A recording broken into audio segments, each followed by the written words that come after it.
votarem en contra del pressupost. I no ho farem votant en contra... El PSC està en contra de que pugi un 14% el pressupost en seguretat. No és això. El PSC està en contra de que pugi un no sé quant % serveis socials. No és això.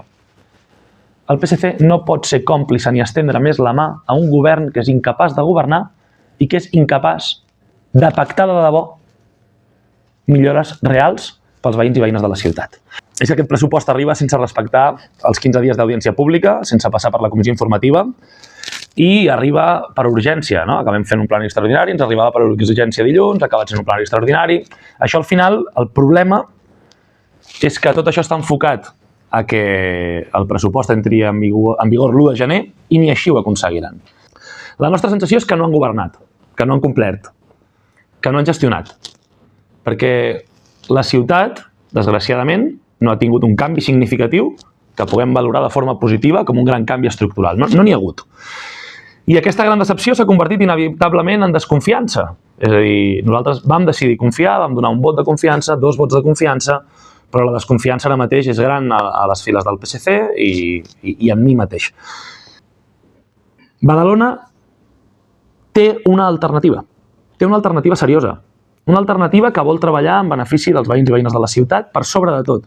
Una alternativa que va decidir estendre la mà i pactar amb qui calgués allò que creia que era positiu. La protecció a la dona, centre LGTBI, transformacions de la ciutat... Aquest és el PSC.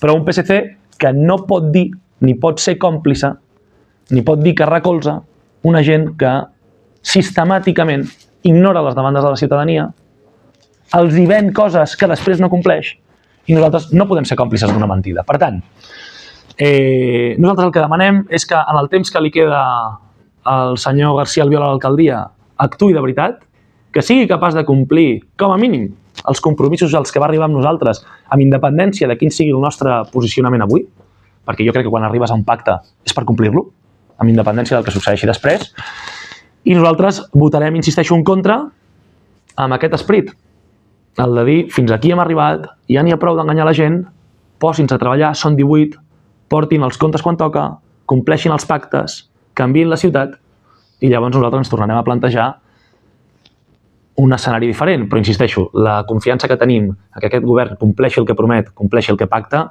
desgraciadament, a dia d'avui, és entre 0 i res.